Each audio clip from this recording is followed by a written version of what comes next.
မင်္ဂလာပါရှင်ရှင်မိုးရဒီပါတဲခုခေါ်သားပေးမဲ့နေရာလေးကတော့ကန်တာယာ shopping mall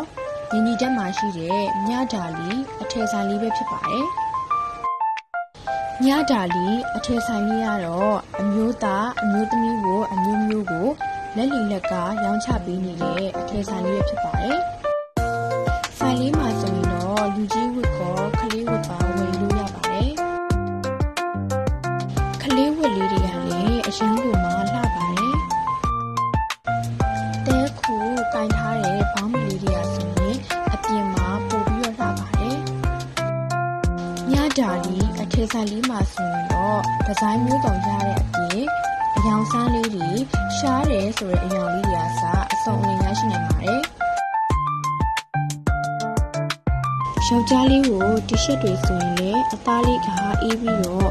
အရန်ကောင်းတဲ့အတွက်ပေးရတဲ့ဈေးနဲ့အရန်တန်ပါတယ်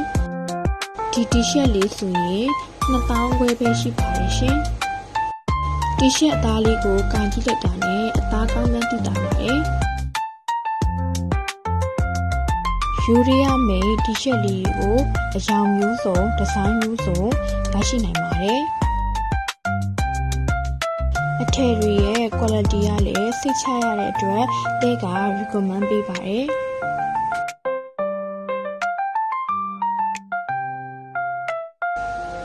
ဆိုင်ရှင်မမကလည်းသဘောအရန်ကောင်းပြီးတော့အထည်လေးတွေကိုစိတ်ရှိရှိနဲ့တီချာလေးပြပေးပါတယ်။ online ကမှာယူရှင်သူတွေအတွက်ဒီလီနဲ့လည်းပို့ပေးပါတယ်။ quality ကောင်းကောင်းလေးကိုမှဈေးတန်နဲ့ဝယ်ချင်တယ်ဒီဇိုင်းမျိုးစုံကိုကိုယ်တိုင်စိတ်ကြိုက်တီချာရွေးချင်တယ်ဆိုရင်တော့မြဒါလီအထည်ဆိုင်လေးကိုတဲကညှိပေးပါရစေ။